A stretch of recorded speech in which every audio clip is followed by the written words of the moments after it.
అలాగే మతపరమైనటువంటి సంస్థలు, మతపరమైనటువంటి మరి ముఖ్యంగా దేవాలయాలు విషయాలకు వస్తే, చర్చిల విషయాలకు వస్తే, లేదంటే మసీదుల విషయాలకు వస్తే, అక్కడ మతపరమైనటువంటి క్రతువులు ఏవైతే ఉన్నాయో, పూజా కార్యక్రమాలు, పూజ ఎలా చేయాలి, ఏ సందర్భంలో ఏం చేయాలి, ఏ ఉత్సవం రోజు ఏం చేయాలి అనేది ఆ మత పెద్దలు ఆ మత ఆచారాలకు అనుగుణంగా చేసుకుంటారు.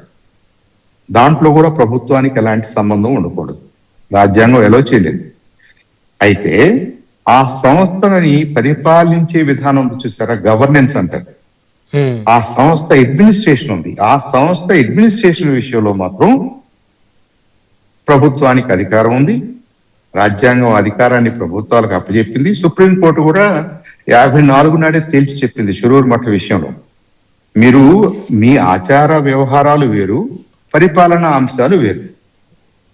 ఇక్కడ భూమన కరుణాకర్ రెడ్డి గారు ఏ మతము మనకు అవసరం లేదు, ఇంకొక ఆయన ఏ మతం మనకు అవసరం లేదు, వాళ్ళ అమ్మాయి పెళ్లి ఎలా జరిగింది మనకు అవసరం లేదు, వాళ్ళ అమ్మాయి రిసెప్షన్ ఎలా జరిగింది మనకు అవసరం లేదు. ఇవన్నీ కూడా నిజంగా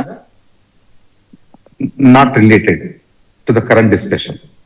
ఈ డిస్కషన్ ఎంతవరకు టిటిడి పరిపాలన బాధ్యతలు తీసుకున్నటువంటి బోర్డ్ ఆఫ్ ట్రస్టీస్ కానివ్వండి, అక్కడ ఉన్నటువంటి ఆఫీసర్స్ కానివ్వండి, ఎవరైతే ప్రభుత్వ పరంగా పరిపాలనా అంశాలని చూస్తున్నారని మనం అనుకుంటున్నామో, వాళ్ళ మతంతో మనకు పని లేదు, కానీ వాళ్ళు చట్టం ప్రకారంగా ఆ కార్యక్రమాలు చేయగలగాలి.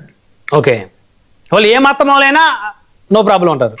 అది రాజ్యాంగం మీకేమీ అబ్జెక్షన్ చెప్పలేదు. అయితే ఇక్కడ మనందరం కూడా సొసైటీలో ఉంటున్నాం కాబట్టి, నేను ఫలానా మతంకు చెందిన మనిషిని, ఫలానా మతానికి చెందిన ఈ పెద్ద ఆలయం